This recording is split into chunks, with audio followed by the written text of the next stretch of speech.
Seorang lelaki berketurunan Rohingya bergelar Long Tiger kini diburu polis selepas bertindak melarikan diri dari lokap Mahkamah Magistrate Tangkak pagi tadi. Ketua Polis Daerah Superintenden Muhammad Fadil Minhad berkata, suspek atau nama sebenar Abdul Hamim Abdul Hamid meluluskan diri melalui pintu utama mahkamah pada jam 11.55 pagi sebelum perbicaraan bermula. Bagaimanapun, prosiding yang sepatutnya bermula jam 10 pagi ditangguhkan sementara menunggu kehadiran peguam bela tertuduh. Menurut Muhammad Fadil, 4 anggota polis terbabit bersama pengawal keselamatan cuba mengejar suspek, namun dia terus menuju ke semak berdekatan sebelum gagal dikesan. 4 anggota polis yang bertanggungjawab mengiringi suspek juga disiasat di bawah Seksyen 233 kerana kecuaian. Okay, Assalamualaikum warahmatullahi wabarakatuh. Salam sejahtera, salam ceria ucapkan kepada anda semua. Gempar.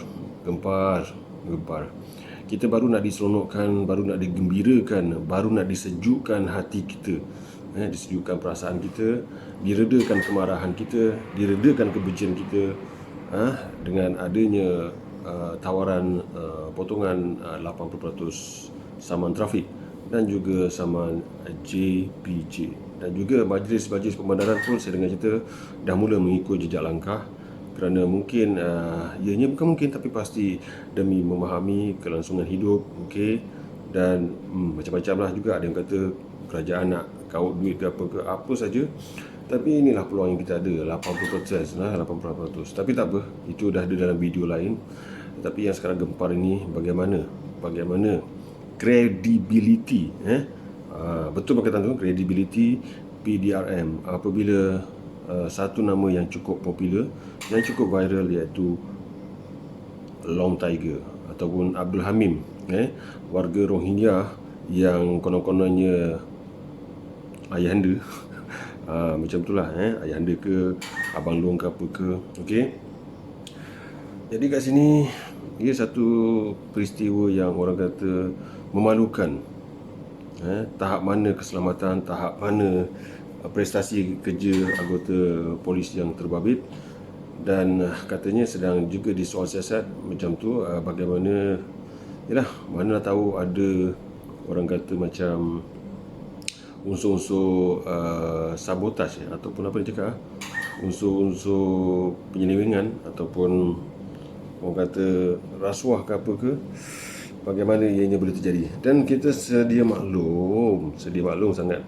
Kerana apa? Terdapatnya sebelum Long Tiger, terdapatnya juga beberapa kes nama-nama besar yang lolos ataupun berjaya lari daripada tahanan polis.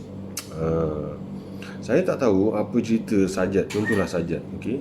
Saya tak tahu apa cerita, tetapi bagaimana dia gagal dikesan oleh pihak polis untuk ditahan. Katanya dia ditahan, keluar waran tangkap, tapi dia dapat lolos ke Thailand dan sekarang sedang berbahagia dengan aksi-aksi menggodanya, okey, yang menggugat iman lelaki yang tak betul, okey, iaitu di Australia, okey. Dan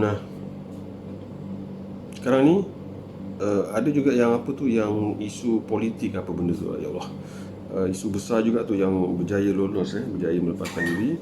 Dan sekarang ni yang terbaru adalah Long Tiger ni, okey. So macam saya kata tadi, credibility, okey, jadi amat memalukan lah, okey. Saya bukan nak orang kata merendah-rendahkan PDRM, tapi saya semangat cinta dan sayang ke negara. Kita sedih apabila kalau perkara-perkara seperti ini dapat diketahui oleh pihak luar, okey, dan ia cukup memalukan, okey. Bagaimana ia boleh lolos, okey, kawalannya sangat longgar ke apa ke, ataupun terdapatnya unsur-unsur duit tepi ke.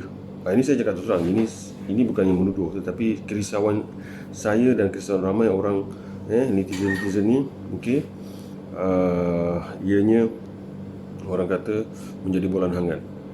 Risau, okey.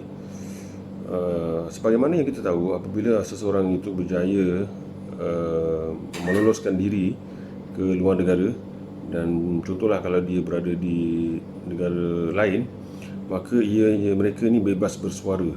Seperti yang kita tengok ada rakyat Malaysia yang mulutnya lantang, celupa, mencabar PDRM.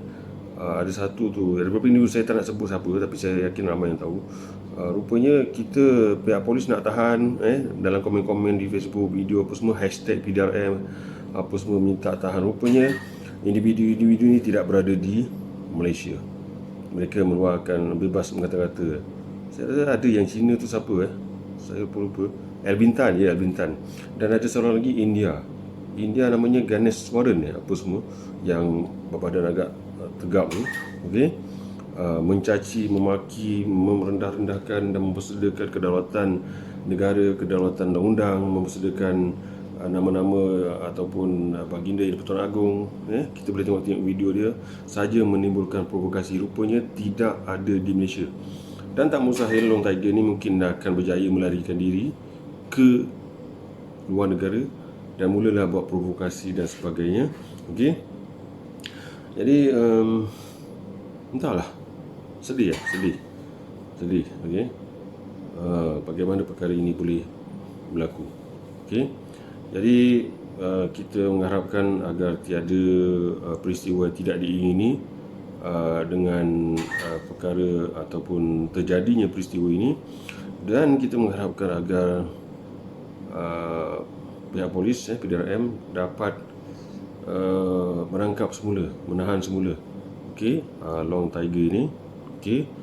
Dan saya mengharapkan tiada tindakan ataupun pelakuan jenayah yang melampau yang akan dilakukan oleh Long Tiger ni. Maklumlah, dia dah bergelar penjenayah lah, kiranya melarikan diri dia dan dia pun dalam tahanan, dalam pertuduhan dan sebagainya. Jadi boleh bertindak agresif. Dia boleh bertindak agresif. Dan entahlah. Okey. Saya tak tahu cakap apa, kita tunggu dan lihatlah apa terjadi seterusnya. Dan minta kerjasama daripada penduduk kampung, penduduk sekitar, sebagainya, tangkap, muar dan sebagainya, agar tidak menyembunyikan, tidak menyembunyikan ataupun bekerjasama dalam isu ini dengan Long Tiger. Silap kata terkasar bahasa. Apa saja ruang komen yang saya sediakan tu ada, kita buka kepada anda untuk komen. Assalamualaikum warahmatullahi wabarakatuh. Thank you. Bye bye.